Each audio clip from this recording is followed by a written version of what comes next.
샬롬 샬롬 샬롬 샬롬 샬롬. 하나님 사랑합니다. 여러분 주 안에서 사랑합니다. 잠언 21장 말씀이죠. 야훼는 마음을 감찰하시는 하나님이십니다. 1절부터 10절까지 말씀 전체가 31절까지인데 10절까지 여호와는 마음을 감찰하시느라 2절에 말씀하고 계시죠. 왕의 마음이 야훼 손에 있으니 마치 복물과 같아서 그가 임의로 인도하시느니라. 하나님 사람의 행위가 자기 보기에는 모두 정직해도 야훼는 마음을 감찰하신 하나님. 공의와 정의를 행하는 것은 제사 드리는 것보다 야훼께서 기쁘게 여기시느니라. 공의와 정의가 예배하는 것보다 더 하나님께서는 기쁘게 여기신다고 그러죠. 눈이 높은 것과 마음이 교만한 것과 악인이 형통한 것은 다 죄다고 우리가 그래서 항상 교만을 조심해야 합니다. 부지런한 자의 경영은 풍부함에 이를 것이나 조급한 자는 궁핍함에 이를 따름이니라. 속이는 말로 재물을 모으는 것은 죽음을 구하는 것이라 곧 불려다니는 안개니라. 악인의 강포는 자기를 소멸하나니 이는 정의를 행하기 싫어함이니라. 죄를 크게 범한 자의 길은 심히 구부러지고 깨끗한 자의 길은 고드느니라. 다투는 여인과 함께 큰 집에서 사는 것보다 운막에서 사는 것이 나으니라. 악인의 마음은 남의 재앙을 원하나니 그 이웃도 그 앞에서 은혜를 입지 못한다. 악인의 나쁜 점인데 우리 안에 성과 악이 함께 공존하는 걸 우리 스스로도 가끔 느끼죠. 저도 가끔 느낍니다. 우리 21장 전체적인 부분은 공의와 정의를 행하는 것은 야훼께서 기쁘게 여기신다. 3절 말씀에 하나님은 제사보다 공의와 정의 행하기를 원하신다. 쉬운 얘기로 오늘날 우리가 예배드리는 것보다 공의와 정의를 하나님 기뻐하신다라는 거죠. 아브라함을 택한 목적, 야훼 도를 지켜 의와 공도를 행하는 것을 말씀하고 있습니다. 따라서 하나님이 진정 원하시는 것은 제사보다도 택한 목적대로 우리가 살아가는 삶이라는 것. 아브라함을 택한 목적은 야훼 도를 지켜서 의와 공도를 행하게 하기 위함이다. 창세기 18장 19절에 출애굽의 목적 또한 야훼 도를 지키게 하기 위함이죠. 사사기 2장 20절에서 22절. 이는 나를 택하시고 구원하신 목적이 야훼 도를 지키게 하기 위함이다. 이렇게 말씀합니다. 창세기 18장 19절이죠. 야훼 도, 창세기 26장 5절에 계명과 율례와 법도. 이스라엘 백성을 택한 목적 또한 출애굽 19장 5절, 언약 19장 18절, 명령하신 것 레위기 26장 46절, 규례와 법도와 율례 27장 34절, 계명 신명기 4장 10절, 6장 24절, 경외하는 법 신명기 5장 1절에서 3절, 호렙산에서 우리와 세운 언약 신명기 5장 33절, 명령하신 모든 도. 그러니까 하나님의 규례와 법도예요. 야훼 도는. 율법은 하나님 경외하는 법이죠. 하나님을 경외하는 건 사람의 본분, 창조의 목적이 하나님 경외입니다. 예배입니다. 악인을 환난에 던지신다고 그러죠. 12절에 말씀하고 있어요. 본문에서는 조금 벗어나지만 하나님은 반드시 악인을 심판합니다. 이 땅은 어떤 곳이에요? 저주와 재앙이 있는 곳이죠. 마지막 날 심판과 부활이 있죠. 지옥과 천국이 있습니다. 시편 1편 4절에서 6절 악인들은 심판을 견디지 못하며 악인들의 길은 망한다고 그러죠. 요한복음 5장 29절에 선한 일을 행한 자는 생명의 부활로 악한 일을 행한 자는 심판의 부활로 나온다. 이렇게 말씀하고 계세요. 연락을 좋아하는 자는 가난하게 된다. 너무 놀고 즐기는 걸 좋아하는 사람들은 가난해진다라는 거죠. 게으르고 인색하고 술과 기름을 좋아하고 훈계를 저버리고 가난한 자를 학대하고 언약을 어기고 순종하지 않는 것. 가난의 결과는 멸망을 가져오고 도둑질하고 하나님의 이름을 욕되게 하죠. 이웃에게 비움을 받습니다. 정직한 자는 자기 행위를 삼가하느니라. 21장 29절이죠. 정직한 자는 하나님의 말씀을 따라 모든 행실을 삼가합니다. 여기 아까 제가 말씀드린 것처럼 시편 1편 1절에서 2절 복 있는 사람은 악인들의 꾀를 따르지 않고 죄인들의 길에 서지 아니하며 오직 야훼 율법을 즐거워하여 그의 율법을 주야로 묵상한다. 시편 119편 9절에서 11절이죠. 청년이 무엇으로 그의 행실을 깨끗하게 하리이까 주의 말씀만 지킬 따름이니이다. 내가 주께 범죄하지 아니하려 하여 주의 말씀을 내 마음에 두었나이다. 이렇게 고백하죠. 나무를 해서 시장내다 팔므로 생계를 이어가는 랍비가 한 사람이 있었어요. 그 랍비는 시간을 좀 더 절약하고 수고를 덜기 위해서 좀 무리를 해서 나귀 한 마리를 샀습니다. 그래서 그의 제자들이 조아라 해서 나귀를 끌고 시냇가에 나가서 나귀의 몸도 씻기고 물도 먹이는데 나귀의 목에 다이아몬드 하나가 튀어나오더랍니다. 목에서.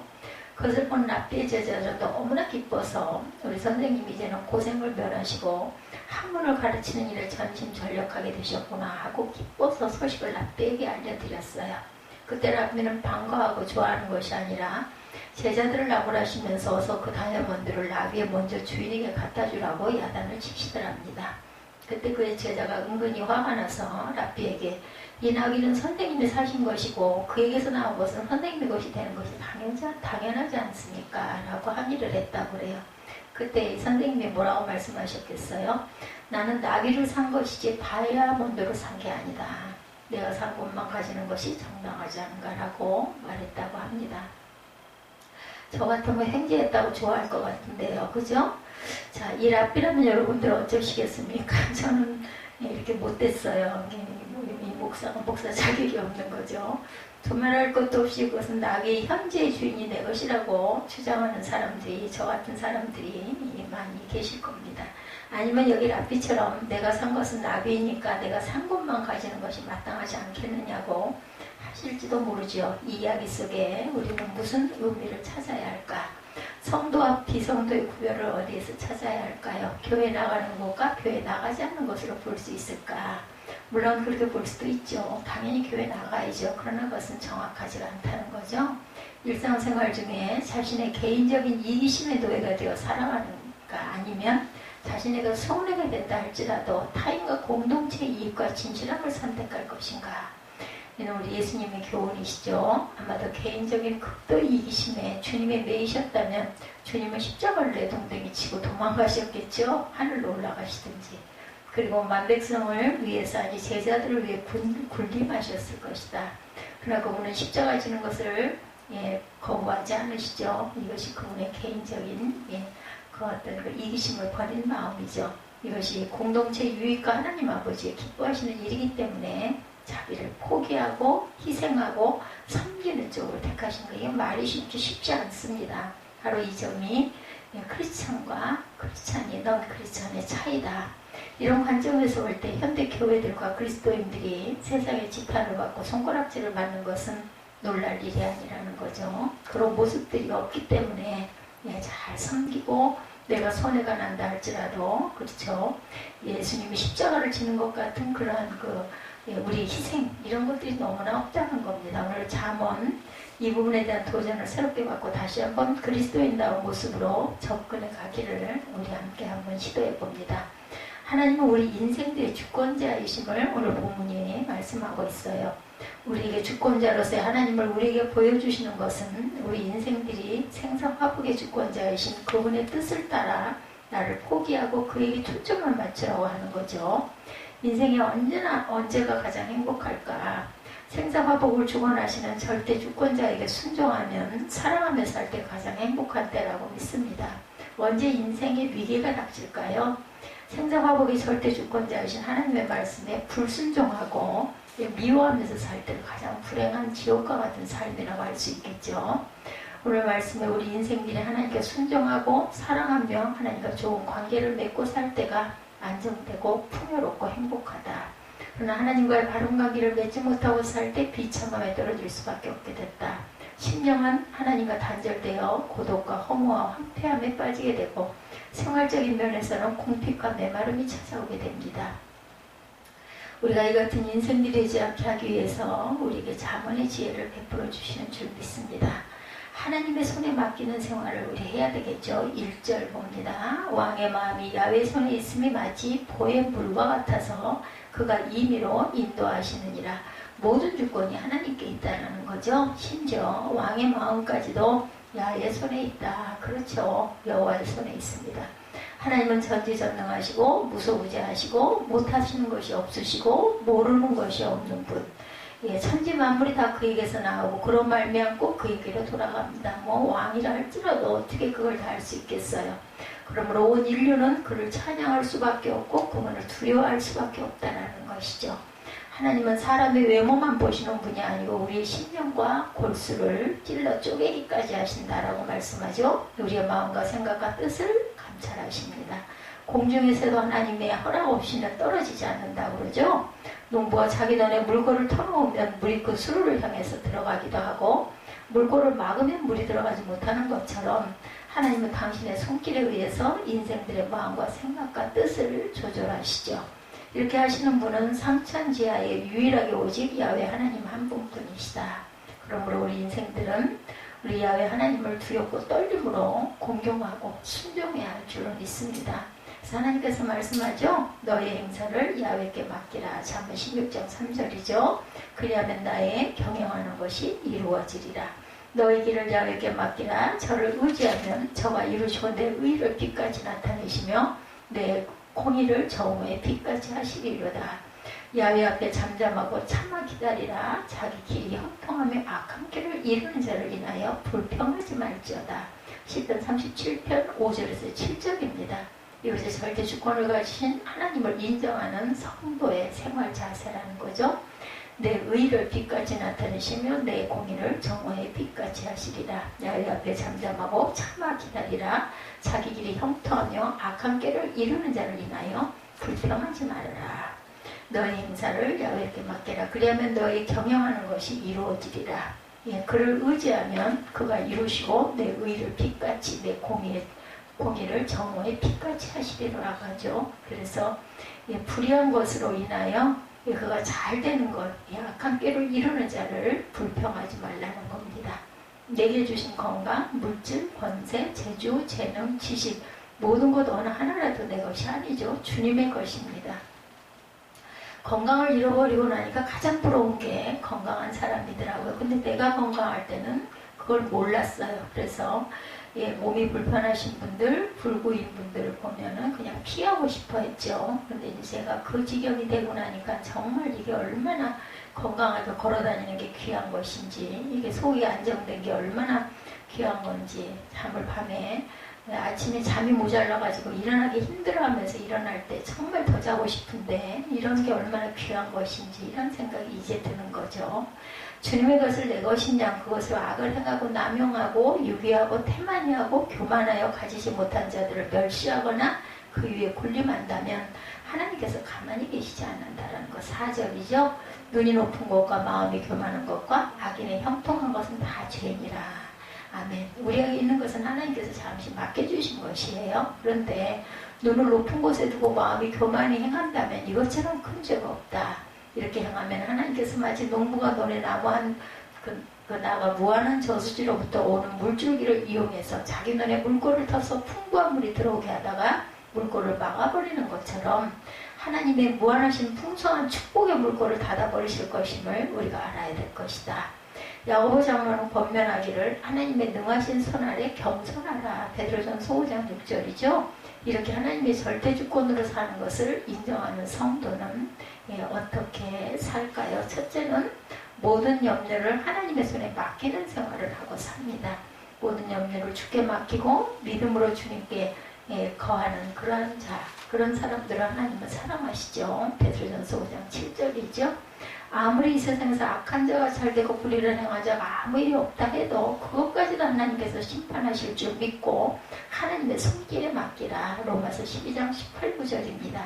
둘째는 영적인 일도 우리 하나님께 맡기고 염려하지 말자. 우리가 바로 살려고 할 때 결심을 합니다. 이제는 열심히 충성하려고 맹세도 하죠.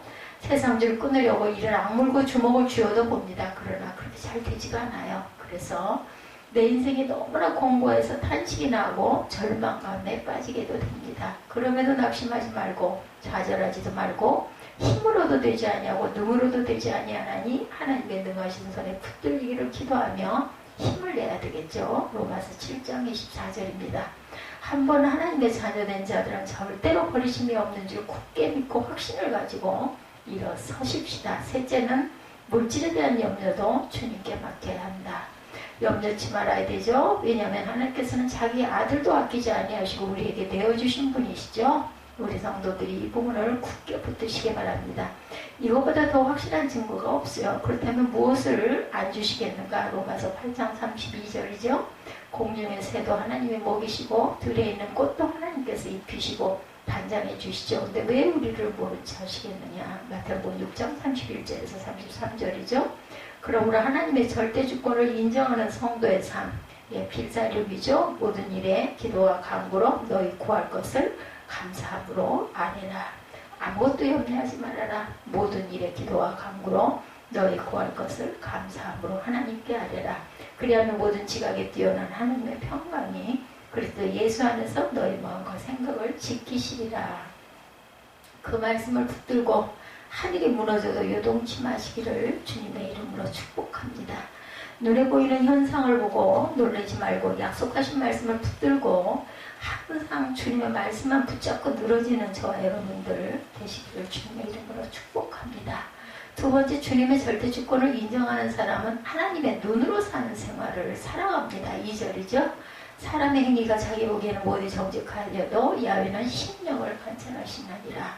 하나님의 눈으로 내가 나를 본다면, 하나님은 그 눈으로 나를 본다면 뭐라 하실까, 이런 생각을 자주 해봐야 합니다. 특별히 우리는 하나님 앞에 겸손히 행하죠. 사람들 중에는 나는 너무 교만해라고 생각하는 사람은 거의 없다고 그래요. 대부분의 사람들이 나는 겸손해라고 생각을 한답니다. 그러나 내 내면에 이 겸손으로 위장된 교만이 뿌리 깊이 지배하고 공동체를 어지럽히는 경우가 자주 있는 걸 우리가 타인의 눈으로는 보여요. 그 사람의 모습이. 근데 내 모습이 잘 보이지 않는다라는 거예요.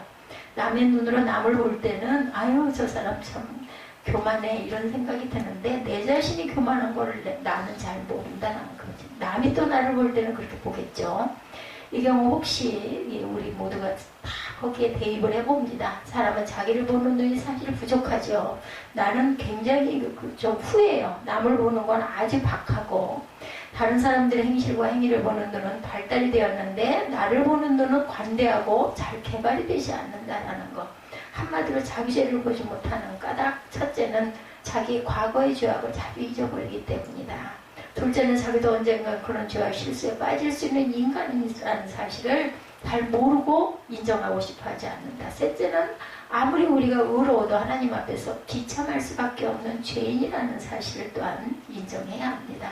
넷째는 인간의 마음이 얼마나 부패하고 믿을 수 없는 존재인가 나 자신도 내가 믿을 수가 없죠. 그래서 에레미야 선지자는 만물보다 심히 부패된 것은 사람의 마음이라고 말합니다. 누가 능히 이 일을 알려오마는 에레미야가 얘기합니다. 나 야훼는 심정을 살피며 폐부를 시험하고 각기 그 행위와 행실대로 보응하나니라고 말씀합니다. 우리가 겸손해야 되겠죠.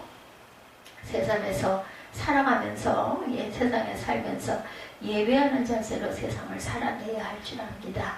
내게 나도 모르게 행하여진 죄악이 있다는 사실을 절대로 잊지 말고 욥은 그 아들들이 형님 댁에서 잔치를 베풀고 연회를 하며 반드시 번제를 드렸다고 그러죠.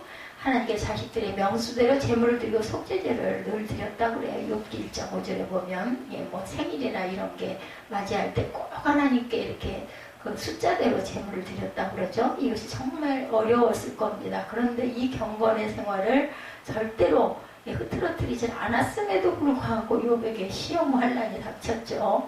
절대 주권을 인정하는 성도의 모습, 누가 나는 한 주간도 의로웠습니다라고 말할 수 있겠습니까? 없죠. 아무도. 의로운 자는 한 사람도 없습니다. 하나님이 의롭다 칭함을 주신 것 뿐입니다.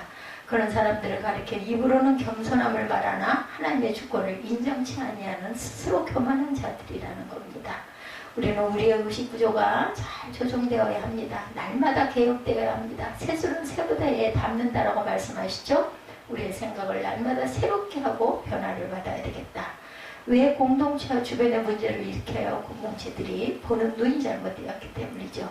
말씀을 따라 하나님의 관점에서 보지 않습니다. 자기중심적이고 정욕적이고 이기적이고 이해관계와 얽힌 끈끈한 것으로 하나님의 일과 교회를 이해하려고 하기 때문에 교회가 세상과 다를 바가 없게 된다라는 것. 교회도 이해타산을 따지면서 다니죠. 이거는 예배가 아닙니다. 이제 근시안적인 가치관에서 벗어나야 되죠. 그러면 어떻게 할 것인가? 첫째, 말씀의 눈으로 볼 줄 알아야 되겠다. 내 생각, 내 경험, 내 세계관과 가치관은 접어두고 말씀의 눈을 가지고 볼 줄 알아야 합니다. 누구든지 하나님의 말씀 앞에 서지 않으면 자기를 알 수 없기 때문에 나를 모르고는 자신의 부족을 알 수 없어서 결국은 다 양과 같기에 각기 제 길로 갈 수밖에 없다는 것. 그러면 그 길이 망할 길이라는데 문제의 심각성이 있다는 거죠. 둘째는 순간적이거나 현세적인 것보다는 영원적이고 내세적인 것에 가치를 두고 살아야 되겠다. 5절이죠. 부지런한 자의 경영은 풍부함에 이를 것이나 조급한 자는 궁핍함에 이를 따름이라. 왜 사람이 조급해요? 현세적이고 순간적이기 때문입니다. 때문에 편법주의가 판을 치고 한탕주의가 인기를 끌고 있다는 것. 그래서 말세에 배반하며 팔며 조급하며 자고하며 쾌락 사랑하기를 하나님 사랑하는 것보다 더하며. 디모데후서 3장 4절이죠. 요즘은 그렇게 되어가고 있지 않습니까? 그런 모습들이 많이 보이죠. 예, 대선의 그 어떤 그 성도들의 가치관에 대한 의식의 전환이 반드시 있어야 된다는 것. 곧 대선이 돌아오죠. 예, 어저께 잠깐 한의원에서 기다리는 동안 예, 화면에 보니까 그 대선에 나오는 분들, 예, 그 후보들 이야기가 잠깐 나와서 제가 잠깐 바라봤습니다. 히브리서 11장 24절 이하에 보면 모세는 가치관 의식이 상당히 분명했다고 합니다. 바로의 공주의 아들이라 칭함을 거절하였죠. 그리고 하나님의 백성과 함께 고난받기를 잠시 죄악 세상에서 낙을 누리는 것보다 더 좋아하였다. 이건 정말 드문 일이죠. 요즘 세상에 없는 일입니다. 이런 사람은. 바로의 공주의 아들은 현세적이고 순간적인 가치, 얼마나 편하고 얼마나 쾌락적이에요. 난 하고 싶은 거 마음껏 할 수 있고 누릴 수 있고 먹을 수 있고 놀 수 있고 한데 그걸 상관하지 않았고 하나님의 백성과 함께 고난받기를 죄악 세상에서 낙을 누리는 것보다 더 좋아했다. 현세적인 가치보다는 내세적인 가치를 추구했다라는 말씀입니다. 이것이 성도입니다. 그래서 이 성스러울 성자를 쓰는 그런 그 도. 정말 어려운 일입니다. 그 이름이 정말 쉽지, 그죠? 그리스도를 위하여 능욕받는 것을 애굽의 모든 보화보다 더 큰 재물로 알았다는 거죠. 그리스도를 위하여 능욕받는 것은 영원한 가치고 내세적인 가치고 보람된 가치다. 애굽의 보화에 만족하는 가치는 찰나적인 것이고 현세적이고 썩을 가치라는 것. 순간은 우리말에도 속담에도 있죠. 뭐라 그러죠? 꽃감보다 더 달다고 그러죠. 찰나적인 그런 것들. 그래서 모세는 가치의식을 이 땅에 두지 아니하고 나라의 영원한 나라의 천국에 두었다라는 것. 아브라함도 그렇게 했죠. 바울도 그랬습니다. 우리 성도들의 가치의식과 이 수준이 이제는 달라져야겠다. 이 세상에 누가 좀 더 인정을 받느냐 신경을 곤두세우고 살아갈 때는 지났다라는 겁니다. 누가 더 사랑을 받느냐 하는 시대는 지났습니다. 누가 주도권을 잡느냐는 문제는 정말 추하다라는 것.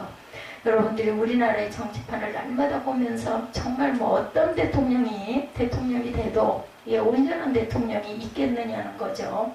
지금 발등에 불이 떨어졌는데 밥그릇 싸움을 하고 누가 주도권을 잡느냐는 싸움에 새우등이 터지고 있는 이런 상황이 다시는 일어나지 않아야 되겠다. 정신을 똑바로 차리고 한 표에 그죠 포기하지 말아야 되겠다는 생각을 제가 어제도 잠깐 했습니다. 더 슬픈 것은 이런 모습을 보고 개탄하면서도 여전히 우리도 속한 공동체에서 버릇을 버리지 못하고 자행하고 있지는 않은지 이제는 일하는 사람이 주인이죠. 자기를 희생하는 사람이 큰 자, 하나님 앞에서 얼마나 진실한가의 문제가 됩니다. 감히 투명하다는 말은 떨려서 할 수가 없고 투명한 사람은 주님밖에 안 계시기 때문이죠. 그러나 나의 삶이 하나님께서 기뻐하시는 삶인가에 가치를 줄 줄 알아야 되겠다. 돌아볼 줄 알아야 되죠. 우리 한번 디모데전서 6장 10절에서 12절 한번 읽어볼까요? 디모데전서 6장 10절에서 12절 말씀입니다. 돈을 사랑함이 일만하게 뿌리가 되나니 이것을 사모하는 자들이 미혹을 받아 믿음에서 떠나 많은 근심으로 자기를 찔렀도다. 오직 너 하나님의 사람아 이것들을 피하고 의와 경건과 믿음과 사랑과 인내와 온유를 좇으며 믿음의 선한 싸움을 싸우라. 영생을 취하라. 이를 위하여 내가 부르심을 입었고 많은 증인 앞에서 선한 증거를 증거하였도다. 다시 한번 읽을까요? 10절부터 돈을 사랑함이 일만하게 뿌리가 되나니 이것을 사모하는 자들이 미혹을 받아 믿음에서 떠나 많은 근심으로 자기를 찔렀도다. 오직 너 하나님의 사람아 이것들을 피하고 의와 경건과 믿음과 사랑과 인내와 온유를 좇으며 믿음의 선한 싸움을 싸우라. 영생을 취하라. 이를 위하여 내가 부르심을 입었고 많은 증인 앞에서 선한 증거를 증거하였도다. 아멘. 참된 가치를 추구하며 살자는 거죠. 이 땅에 있는 추한 것으로 싸우지 말고 과민 반응, 예민 반응 보이지 말고 정말 하나님의 사람이라면 추구하는 것이 달라야 한다고 경고합니다.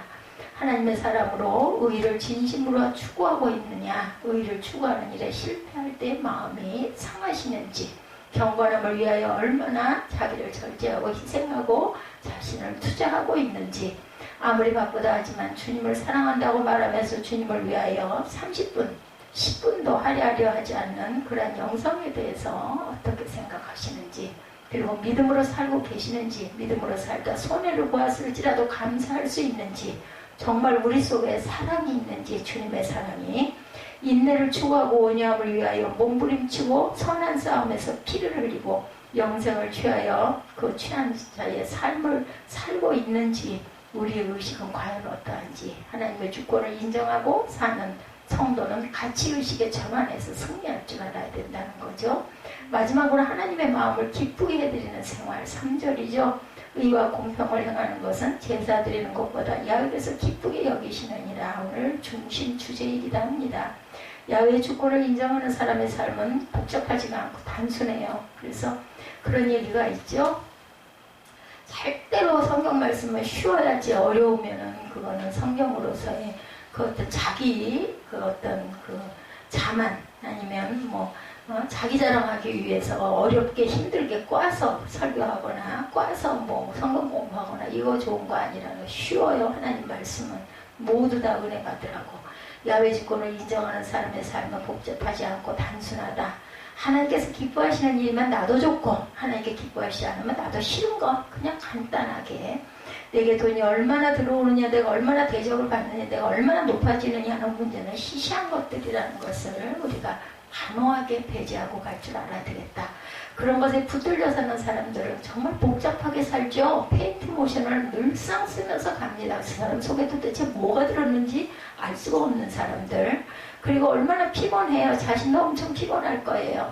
주님을 만난 사람들은 나와 세상은 강도 없고 뭐만 봐요? 구속한 주님만 보인다. 우리 찬양하죠. 이것이 나의 간증이라고 고백합니다. 하나님을 기쁘시게 하는 삶을 말하자면 참으로 많이 말할 수 있을 것입니다. 그 중에 중요한 것은 의와 공평을 행하는 오늘 본문이기도 하죠. 이사야 1장 10절에서 17절 말씀입니다. 너희 소돔의 관원들아, 야훼 말씀을 들을지어다. 너희 고모라의 백성아, 우리 하나님의 법에 귀를 기울일지어다. 야훼께서 말씀하시되 너희의 무수한 재물이 내게 무엇이 유익하뇨? 나는 수염과 번제와 살찐 짐승의 기름에 배불렀고 나는 수송아지나 어린 양이나 수염소의 피를 기뻐하지 아니하노라. 너희가 내 앞에 보이려 오니 그것을 누가 너에게 요구하였느뇨? 내 마당만 밟을 뿐이니라. 헛된 재물을 다시 가져오지 말라. 분향은 나의 가증이 여기는 바요. 월삭과 안식일과 대회로 모이는 것도 그러하니 성회와 아울러 악을 행하는 것을 내가 견디지 못하겠노라. 내 마음이 너희의 월삭과 정한절기를 싫어하나니 이것이 내게 무거운 짐이라. 내가 지기에 곤비하였느니라. 너희가 손을 펼 때 내가 눈을 가리우고 너희가 많이 기도할지라도 내가 듣지 아니하리니 이는 너희의 손에 피가 가득하니라.